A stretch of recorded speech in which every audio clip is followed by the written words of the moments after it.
What if I told you the world you know isn't real? That every decision you've made, every person you've loved, and every place you've visited was nothing more than an illusion, a carefully constructed lie to keep you trapped? Sounds insane, right?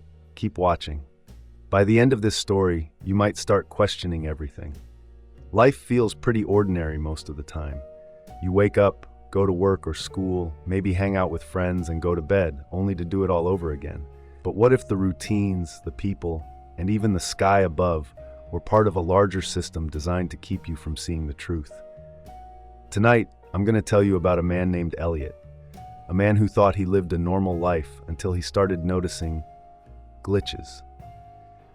Elliot was your average guy. He worked as a graphic designer in a small office downtown, lived in a one-bedroom apartment, and spent his free time binge-watching TV shows or playing video games. Nothing extraordinary. That was until one rainy Tuesday afternoon. It started with something small. Elliot was walking to his favorite coffee shop when he saw a woman in a red coat.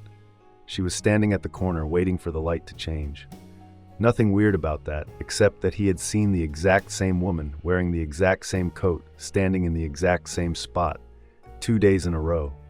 At first, he thought maybe she works nearby, maybe it's just a coincidence. But the next day, there she was again, as if frozen in time. Same coat, same spot, same expression. Elliot couldn't shake the uneasy feeling. He started paying closer attention to his surroundings. That's when he noticed other strange things. The man who jogged past his apartment every morning at 7:03 a.m. sharp, wearing the same blue tracksuit. The old couple who always sat on the park bench, feeding birds that never seemed to actually eat.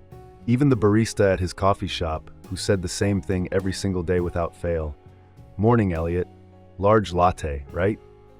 It wasn't just familiarity, it was precision, as if everything around him was part of a program running on an endless loop.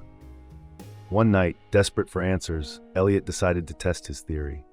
He deliberately walked a different route home from work, avoiding his usual coffee shop and cutting through back alleys. At first, it seemed like nothing happened. The streets were quiet, the air crisp, but then he heard it, a faint mechanical hum growing louder as he moved. When he looked up, the stars weren't twinkling, they were flickering. Elliot's world started to crumble, literally. As he reached his apartment, he saw the woman in the red coat standing by his front door. Only this time, her face was wrong. It wasn't just her expression, it was her features. They were distorted, as if someone had started rendering her face, but stopped halfway through. Before he could say a word, she turned to him and said, "You're not supposed to see this." Then everything froze. The air went still. The sounds of the city vanished, and Elliot felt a sharp, cold pressure in the back of his head. He woke up in a white room, strapped to a chair. Monitors lined the walls, each one showing a different angle of his life. His apartment, his office, even his childhood home. A voice crackled through an unseen speaker. "You've been flagged for deviation. Do you understand what you've done?" Elliot tried to speak, but his throat was dry. "You're part of a simulation designed for observation," the voice continued. "Every move you make, every thought you have, it's all monitored, controlled. But you started noticing the cracks. That's a problem." Before he could ask any questions, a blinding light filled the room. The next thing he knew, he was back in his apartment. Everything looked normal, but something was off. His phone didn't work, the clocks were frozen, and when he tried to leave, he found himself back at his front door, no matter which direction he walked. Elliot's life became a loop he couldn't escape. Every time he thought he was breaking free, he'd end up right back where he started. He realized the truth. He was trapped. The simulation wasn't just his world, it was his prison. If this story made you question reality, don't forget to subscribe. There's more to uncover, and trust me, this is just the beginning.